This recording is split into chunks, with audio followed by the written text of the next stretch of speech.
Hey AfterBuzzers, welcome back to the chilling adventures of Sabrina After Show. We are so excited to finally break down the chilling events of this series, so stick around, you won't want to miss it. You're tuned in to AfterBuzz TV, the ESPN of TV talk. Now, let the buzz begin. Welcome back, Sabrina fans! Oh my gosh. Hello, ladies. Hello. How's it going? It's Veronica, good. Xia? Yes. So excited. Oh my gosh, I am so excited. I am getting tongue-tied right now. I am so happy to be back for part 2. Same. Yes, and now we get to talk about all the juicy things that happen, and I'm so excited for that, just because there was so much this season. Totally. And obviously that was Xia talking right there and flying my That's me, pencil Xia, across sorry. the room. Guys, we're all We've got excited. Veronica and I'm Ally, and this is, just to break it down for you guys, if you're just now tuning in, this is the part 2 of 3 of the after show episodes that we're going to be doing and breaking down the Netflix show of Sabrina, because obviously you probably all have binged it and watched already, so there's going to be spoilers. We're going to be talking about all the events in this specific after show, and the one before we just broke down all of the characters. So I know a lot of you were kind of confused on how we're doing things this time around, but that's it. So all of the events, craziness ensued in this series, and I'm so excited to break it down. And let's just kind of start off by obviously she has to deal with the Dark One. She's got to deal with all of the enemies and all of the things against her. And she's got to kind of strike up this compromise, because we start off the show with her having to sign her name into the Dark One's book, and she doesn't do it. Mm-hmm. So what was that kind of initial shock of you guys realizing that she kind of has to like sign her life away? Well, I thought that first of all, I thought she was going to end up doing it. Right. Even though it makes sense for her not to do it, she came in, she was questioning everything. But it seemed like Father Blackwood kind of had her sort of talked into it, along with, her family, because that's just sort of what's expected of you. Mm-hmm. So why would you not do it? So I kind of had a feeling, or I kind of thought that she was going to go through with it and would try to, find a way to back out afterwards. So I actually was taken a little bit aback by her being like, no, I don't want to do this, and running away. Although it made perfect sense, because a lot of what Father Blackwood said ended up being, mistruths. He kind of, I wouldn't say lied. You could say it lied. He lied. Yeah, he lied. Towed the line a little bit to get her to sign it. And when it came down to it, she's like, wait a second, this is not what you said to me. But I like the way they did that, especially how much she questioned it, because she should have. I feel like if you're not questioning what's going on, you're not really thinking. Obviously, if it makes sense, that's one thing, but a lot of these things didn't make sense, and she had questions, and I love that she kind of came into it being like, I'm not so sure about this. Do you think that, I was just kind of questioning the whole time, obviously she's been waiting 16 years. She knows this is going to happen. Mm-hmm. She's waiting for it, really fearful of it, because she thinks that her human friends are kind of going to disown her if they ever were to find out. She doesn't want to leave them behind. Mm-hmm. But this is what my thing is that I feel like the questions that she should have asked before even stepping into that ceremony should have been more depth. Obviously, she's only 16. Things are very overwhelming, and she thinks she's going to be okay with it. But were you guys kind of like wondering, maybe she should have probed more, maybe she should have probed more and kind of asked her aunts more questions before even entering the woods?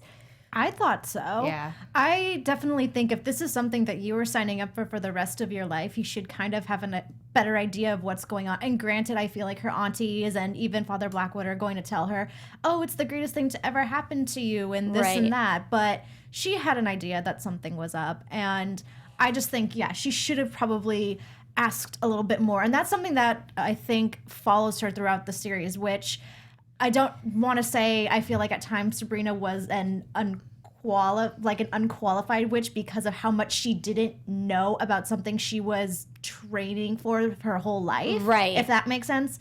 But at the same time, you're right, Ally. She is 16. It's very overwhelming, and not everything is going to be explained to her, because I'm sure if it would, she would have backed out way long ago.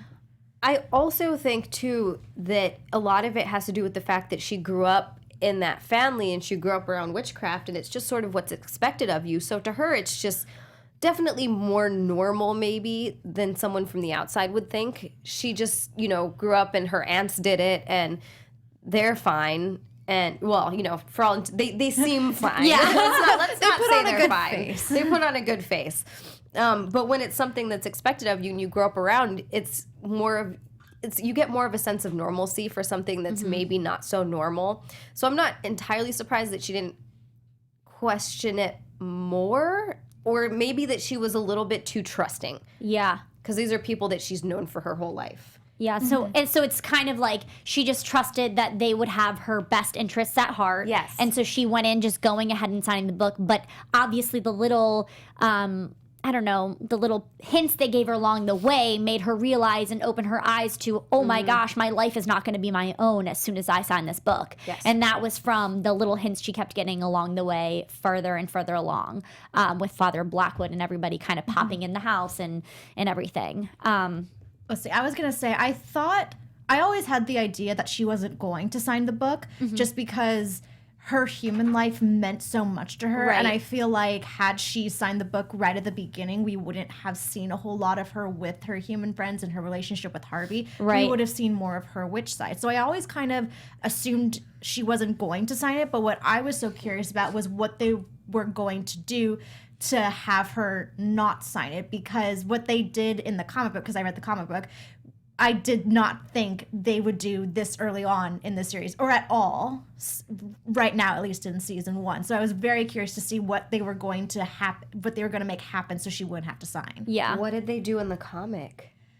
Ooh, should we save that for later? Yeah. Save it? We'll So save let's it. save it, 'cause Okay. we're gonna See, now do- I'm getting too curious. We're Sorry. going to do a special segment at the end about the comparison from the comic versus the show and the events that have happened in particular.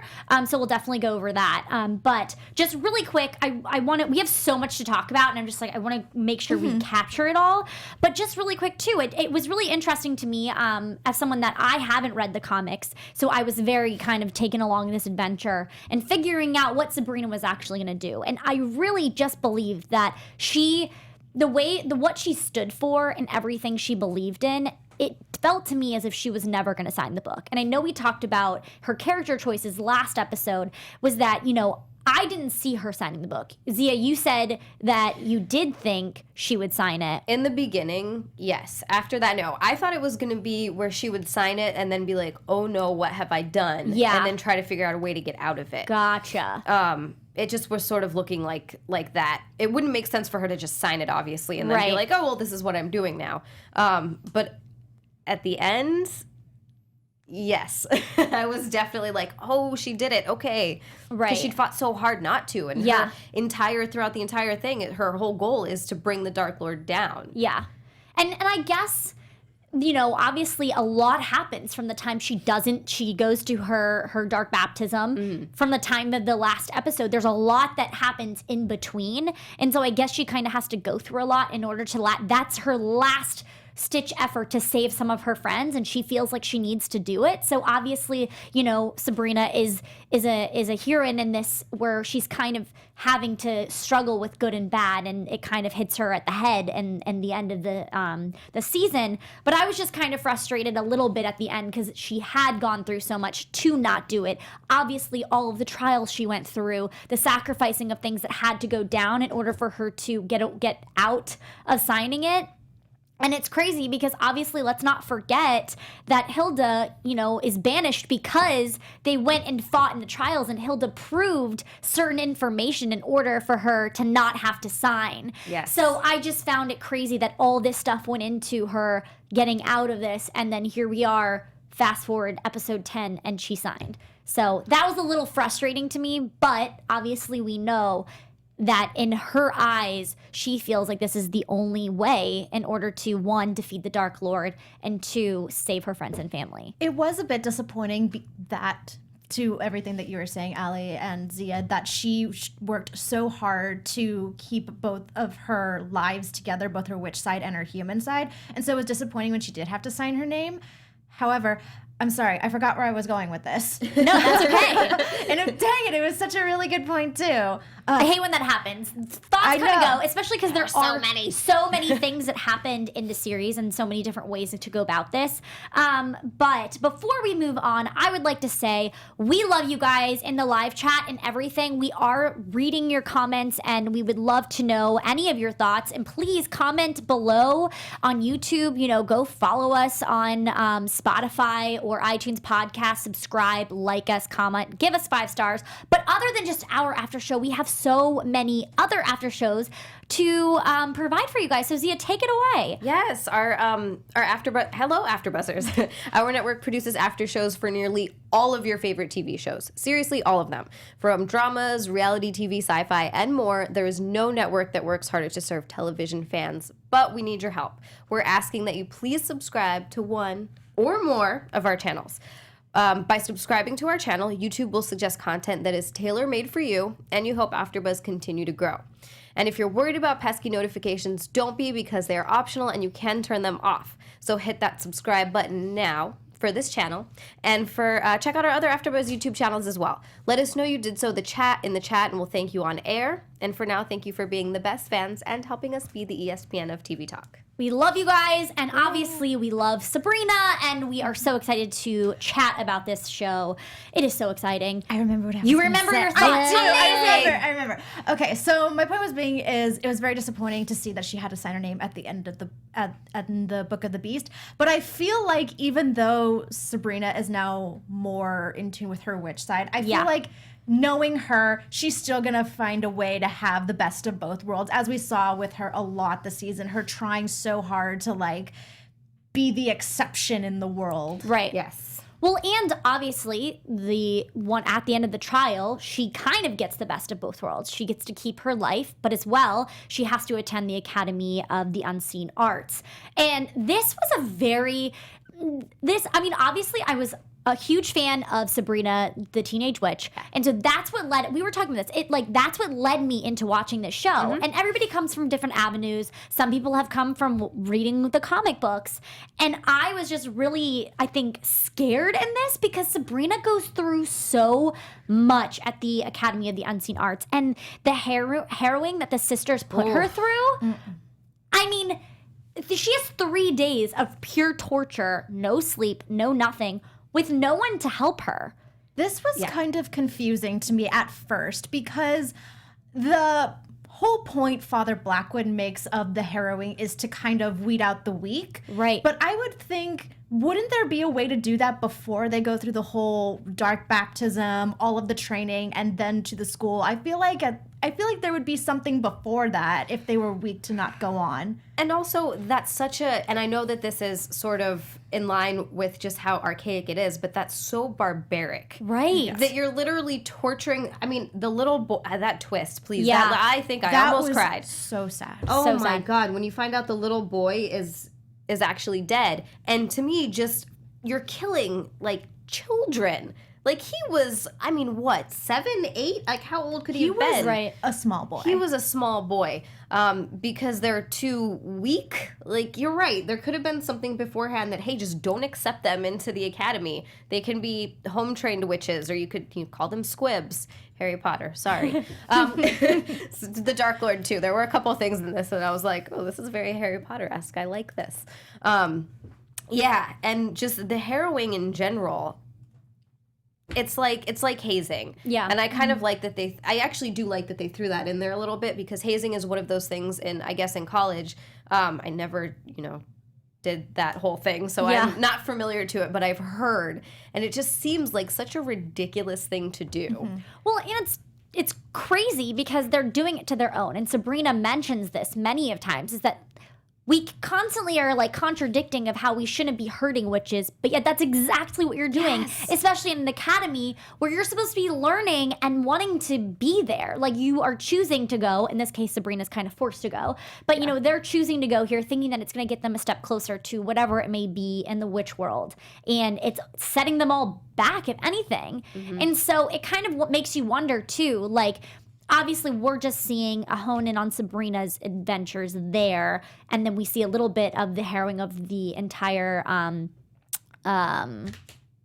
the entire group of children and teenagers or whatever that had been through that went to help Sabrina, and you just kind of wonder like when does it stop, and is this kind of maybe a little bit of a foreshadowing to see what their MO is, because obviously we know Father Blackwood kind of has something in the background that he's working on, and I don't really know what it is yet, and he's clearly trying to get people on his side, and so he's got his own agenda going here, and that's kind of something that you're like, all right, this establishes it. What is he doing? What does he really want here? That's a really great point that you bring up, Ally, because I was having that exact same idea of what is their point behind trying to get rid of the weak? Because right now they're living peacefully in Greendale. There's not too much distraction going on. There's not too many evil obstacles going on. So why do they feel the need to get rid of the weak and take out their coven when they consistently say we're diminishing in numbers?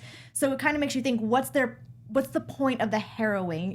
Is he training them to be better servants for the Dark Lord in a much larger scale? It really makes you think, like, what is the main purpose behind it? Yeah. The only thing I can think, the only sort of comparison I could make is like 300. Have you ever seen 300? The Spartans would kill off the weak just because it brings down their race. Basically, only the strongest can survive. And maybe they have that sort of a take on it. That's something they didn't really explore, but they just sort of left you to think about. Right. But I guess that could be a possibility of like, no, we only will have the strongest witches for breeding purposes. Yeah, and I guess you kind of see Sabrina really, this is when she starts to discover a little bit of a taste of the evil side.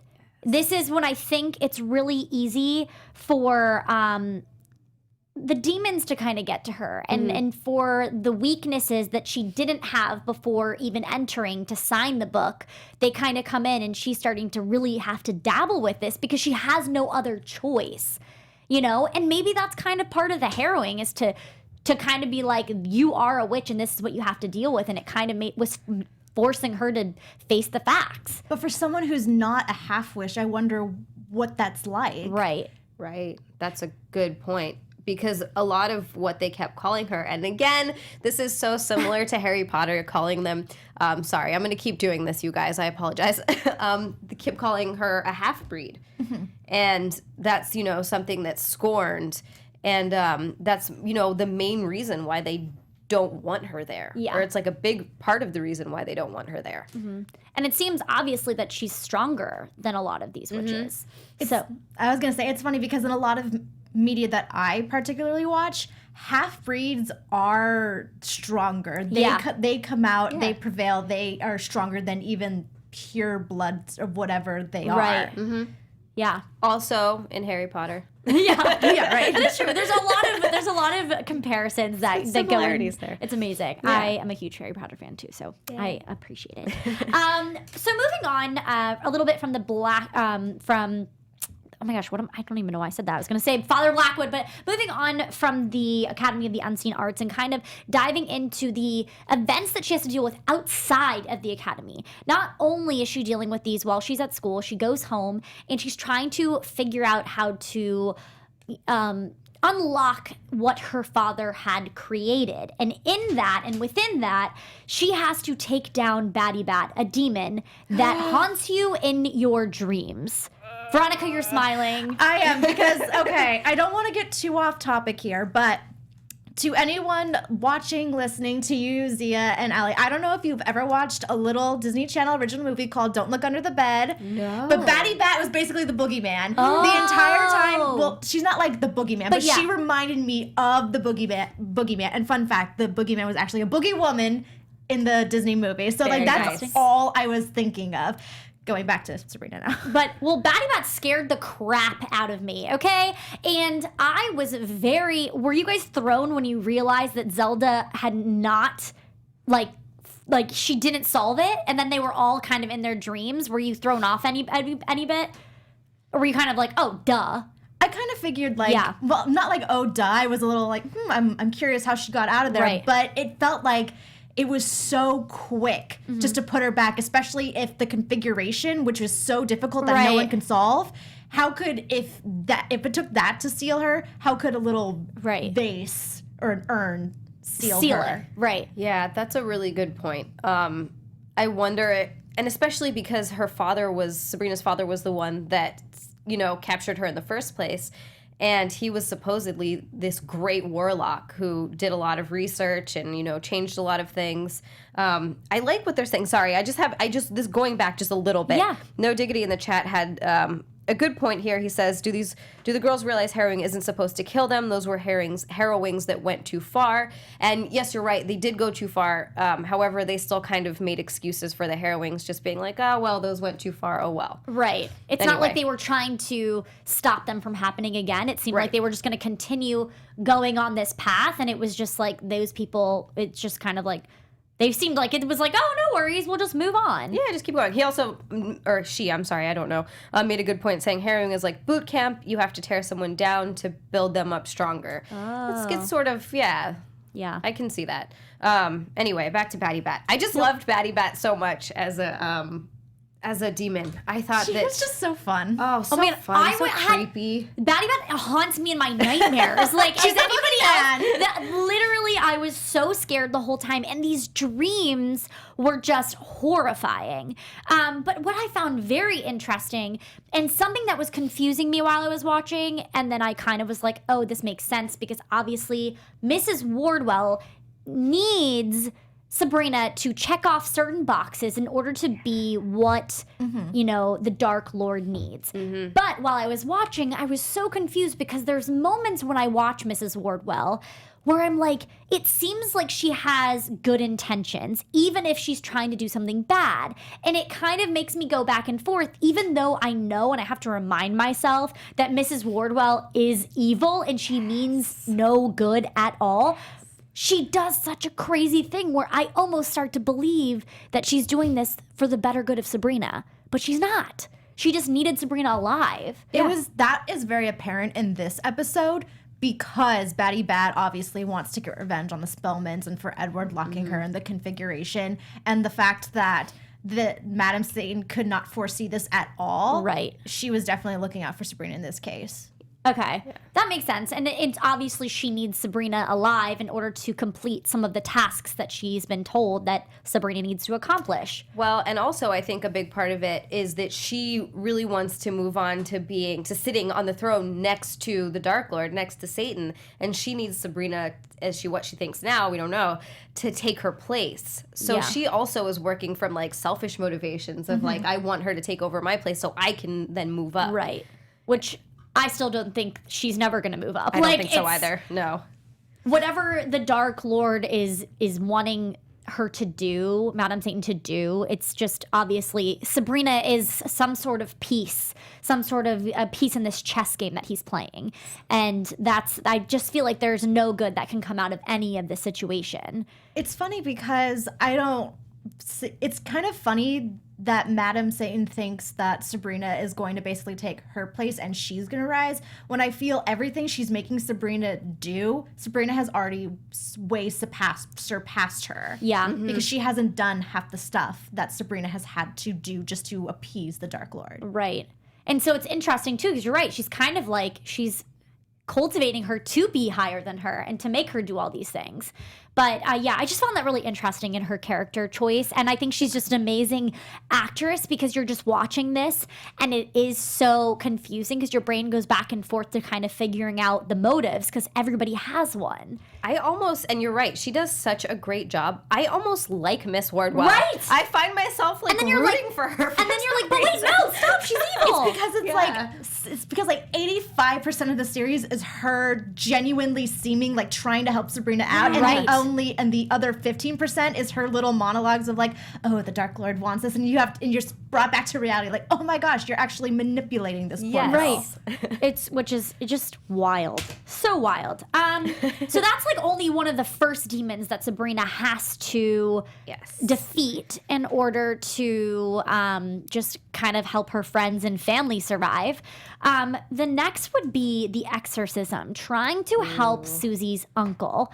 And she sees this because obviously her friends are kind of coming to her being like, this is what we saw. She's already heard Harvey talk about how he saw something down in the mines and everything. So this exorcism that she had to do, her aunts are telling her not to do it. Ambrose is telling her not to do it. Everybody, she never will take anybody's word for anything. She's just going to do what she has to do to save for the better good of the people. Obviously, in this opportunity, it works, but unfortunately, Miss Wardwell steps too far over and ends up killing him anyways. So, kind of with this whole exorcism thing, what were your guys' kind of initial thoughts of this demon and kind of what role it had to play in the storyline? I liked, first of all, I just liked the little humor that they threw in there. Mercy, guys. Yes, ice cream. I loved Just it. backwards. It was really great. I enjoyed the little moment of humor that they kind of put in there, and I think it was important just to sort of tie in, just to have that demon there to sort of tie in the human world sort of into the witch world a little bit more, because that was something that they could be a part of. With that, before finding out that Sabrina was a witch, that was something that they could sort of be a part of. And then it also affected Harvey. Yeah. And so it was kind of like close to home for her. So it was something that she sort of had to go through. And it was more about also trying to protect the people that were important to her. So I think just for the story, it was really nice to kind of tie it all in that way. Right. I kind of think, kind of similar to the Greendale 13, this was something I felt Sabrina felt like she had to do, because it's sad to say, but Jesse would have died either way. He would have either been drained by the demon, or he did die at the hands of Madam Satan. So it's kind of sad that the end result was the same either way, but it probably felt like it was something she had to do just to try and save someone. Yeah. Which I think it just goes to show her character choices, and that what we've learned about her is she will do whatever it takes in order to help her friends and family. And unfortunately, this can be her greatest strengths and it can be her greatest weaknesses, because we see it fail miserably at the end of the series. Yeah. So that leads us into her losses. But before, let's just recap. So she's had a bunch of wins. She obviously, they defeated Batty Bat. She was able to win the trial, get the best of both worlds. And then she obviously was able to successfully do an exorcism that apparently no witch has ever done. And Zelda was even just like... She was there to help, though. She couldn't have successfully done this without Zelda.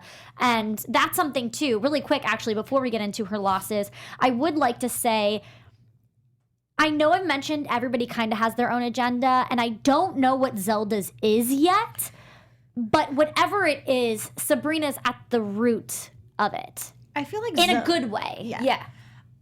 I feel like... in terms of what her motivation is, we're still figuring that out, but I feel like Zelda just wants to be accepted.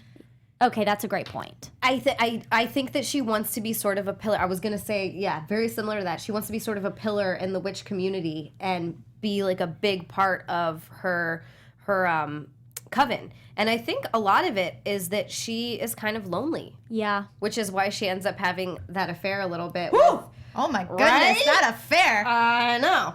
Oh my gosh, I know. I'm like, oh my gosh, we still have so much to talk about too. With know. And I feel like that was also, I mean, not to go back into characters, yeah. but I feel like that was also a turning point in her character, because up until that point, she was very all for the Church of Night. She was very loyal, very supportive, was always the person, trying to saying no to Sabrina, trying to prevent her from doing these things. And I feel like after that affair with Father Blackwood, she was like, okay, I see that maybe the Church of Night is not as loyal to me as I am to it. Mm-hmm. And that's kind of where I felt like she became more supportive of Sabrina's humanity. Maddie Fernandez in the chat says, Zelda wants the praise. That's true. Mm-hmm. Yeah. She does. But what's interesting, though, even though she wants the praise, she's not worried about possibly failing too, because she does a lot of things that could get her in a lot of trouble, just like sleeping with Father Blackwood or doing whatever they're doing, and then also stealing his baby. Yeah. She Oh has my gosh. no idea. I completely forgot about that. Yeah. Sorry. No, it's okay. She stole his baby. So, like, she clearly isn't worried about certain consequences. And we saw that happen with the Feast of Feasts. You know, we kind of see Hilda always knows what's going to happen, but Zelda almost flies at the seat of her pants, and she just kind of trusts that she's going to figure it out. Yeah. And so I find that really interesting. Sorry, we went off a little topic on that. Little tangent. It's hard not to but with the show. It really is, because there's so much that happens. But that's kind of wrapping up on her wins, and we're going to head into her fails. And even though she did, you know, succeed in getting and doing the exorcism, or not the exorcism, it was the exorcism, it's the resurrection that she fails at doing. So this resurrection that she kind of thinks is the best way to do it, I felt like it was very selfish of her, obviously, because she knew the consequences, she knew the things that could possibly go wrong, but she wasn't afraid to do it, even though, like, it's like she only was doing it to suffice her feelings of how she felt so terrible for Harvey that she just didn't see anything else. She wasn't thinking about how Harvey's going to feel after this happened. What was kind of going through your minds? I was filled. Sorry. No, go ahead. I was just like, I was filled with complete frustration this entire arc, just because, especially up until this point, everyone in the witch community has been saying, Sabrina, you can't do that because there are consequences. There are consequences. Well, with the exorcism, if it wasn't for Madame Satan, she possibly would have succeeded. Right. And same thing with the Feast of Feasts. She succeeded in, you know, helping, what's her? Not Dorcas. Agatha? Prudence. Oh my Prudence. goodness, Okay. brain fart. In helping Prudence. And I mean, but even then, like, she still kind of failed because they're still continuing on with that tradition, even though she almost got it to stop. And so it seemed like everyone was saying there's so many consequences, and I was waiting for there to actually be a consequence, and this one just completely frustrated me, because you're right, she was being selfish. She didn't consider how Harvey would feel. She didn't consider the loopholes, and I think Ambrose said it best, is like, you can't always assume that, like, you're gonna get special treatment. The world owes you special treatment. And that line hit it over the head for me. Yeah, I know. I absolutely agree. And this is something where she wasn't fighting for what she believed in. She wasn't fighting for something that she thought she was right. She was fighting for something that doesn't exist in the world, that everything is fair. Yeah. And it's not. And that's the unfortunate thing. And I understand where she was coming from, where she was having a hard time seeing Harvey in that much pain, and I think that was the biggest part of it. And then in finding out that it was actually Prudence, it was just Dorcas and Agatha that were responsible for this. So in a way, it really wasn't fair. That wasn't supposed to happen. Witches caused it, but it doesn't mean that you can have everything the way you want to have it. Yeah. And I think it was. Yeah, Maddie Fernandez says she failed the resurrection because she didn't give another soul in return. If she didn't try to bring Dorcas back, maybe Tommy would have survived, and I think that's absolutely what would have happened. She just kind of wanted to have it all. Yeah. And that's just, sorry. No, you're good. I'm getting too carried away here, guys. This just wasn't going to happen. And I think something that's obviously interesting in the character choices is that Sabrina obviously knows she is very uneducated on a lot of the things in the witch world. But I find it interesting that her character choices are always that she doesn't even care to know what everything means before she does it. And I think that's where she falls into these little snags, because you're right. She just thinks that she can accomplish it all, but that's not, it's going to take a team. It's going to take more than you just kind of figuring it out on your own.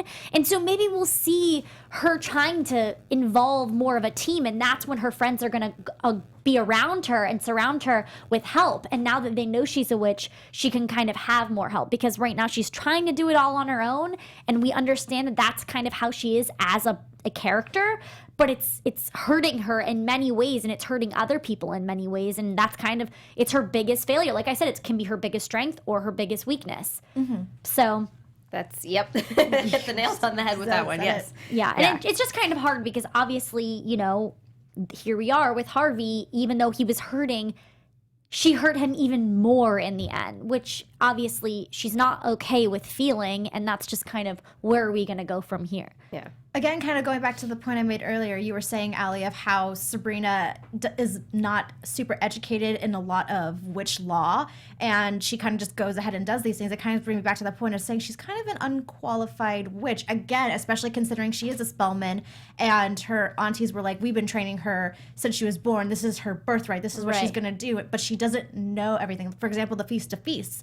Granted, maybe she didn't know it, so it could be an explaining point for the audience, because we don't know what the Feast of Feasts are. So her not knowing also allows us to get the explanation. So that could have been why it was. But yeah, it's like, how do you not know something that your family has participated in, and it is something that happens, I would assume, annually? Right. It seemed like it, yeah. I'm just wondering if maybe that's something that the aunts or her family was kind of trying to keep from the darker parts of it from her. Maybe as to not scare her, not to deter her from, her destiny or her birthright, as they put it. Yeah, I wonder if it's something like that. Because you're right, it does seem very odd that she wouldn't know about it, because she should. And, she does spend a lot of time in the human world, but she does go home to a house full of witches and warlocks every night. Well, actually, you just brought up a great point, Xia, is that, I think you were just saying how her aunts maybe were hiding this information from her, which makes so much sense, because obviously if they hide the information, she's more willing to just sign the book because she has no idea what she's signing. Right. But interestingly enough, she's learning about all these things and she didn't sign the book. So I think they might have hid her in the dark a little bit from knowing all the ins and outs, because they knew her intentions, they knew her mom, and they knew her father and how their personalities were. So knowing that about your niece, they're going to want her to just go ahead and sign it. So they're just going to kind of let her be a little naive. But fortunately enough, she was kind of the one to ask questions to try to fight against it. Which obviously we see in the Feast of Feasts. She tries to fight against it, and luckily enough, she's able to succeed and help Prudence out in that way, which was very honorable in the way that she was able to do that. But at the same time, she was taking that huge risk and that huge chance. Not to go off topic, just real quick. Something I also found funny is, maybe this is just something media has trained us to believe, but usually when an underdog kind of faces their bully, the bully kind of backs away and knows not to mess with them anymore. I find it interesting that despite what happened, how Sabrina got her revenge when the Weird Sisters harrowed her, they're still kind of being awful to her. Yeah. I agree. They still don't feel like, Prudence has like moments where she feels like she does owe Sabrina because of what happened. But Agatha and Dorcas did the whole spell on the mines. That's a good point. They don't back down at all. Yeah, that's very interesting. Yeah. It'll be interesting to see how that kind of plays out into season 2.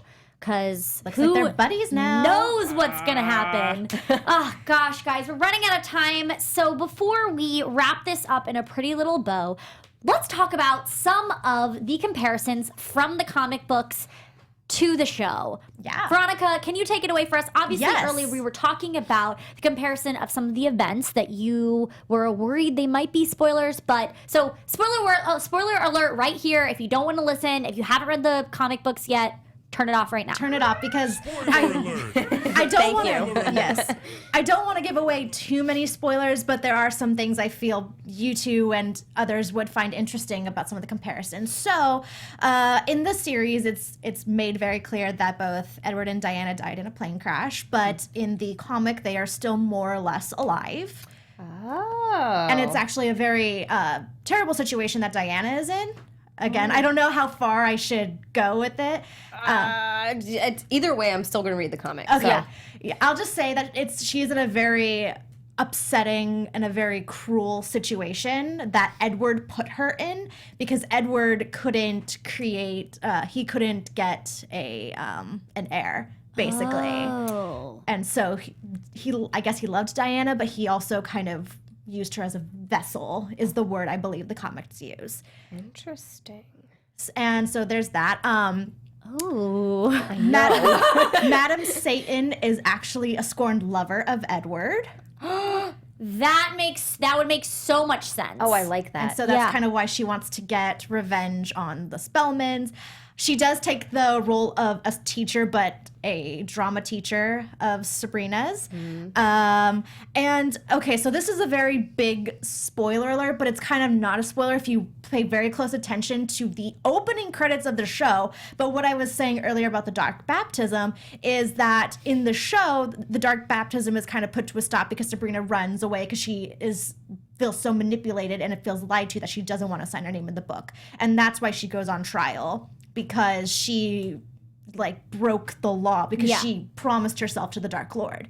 In the comic, Harvey actually, Madam Satan tells Harvey, "Oh, I think Sabrina is meeting up with some boy in the woods. I heard that she was meeting up with some boy in the woods." So Harvey actually goes in and stumbles upon her dark baptism, and everyone thinks that Sabrina told Harvey about it.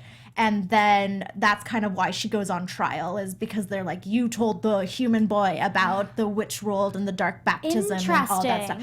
And then there is a resurrection. It's not Tommy. Tommy doesn't exist in the comics. Okay. But there is a resurrection. It doesn't go exactly the way Sabrina planned either. So that's all I will say about that. Ooh. Amazing. Thank you so much for Veronica being our expert on the comics. That was very helpful. Oh my gosh, I cannot believe we just wrapped that up. Episode 2, guys. We are huge fans of the show. We are huge fans of you guys. Thank you so much for watching. Thank you for tuning in. Please comment below. Let us know what you think. Veronica, where can they find you on social media? Hey guys, you can find me, Veronica Valencia, on Twitter and Instagram at It's Me, Veronica_V. Zia. And you can find me on Twitter and Instagram at Xia_land. It's XIA_land. And hey guys, Ally Nasta here. Find me on all of social media at Ally Girl. We will see you next week for show 3. See ya.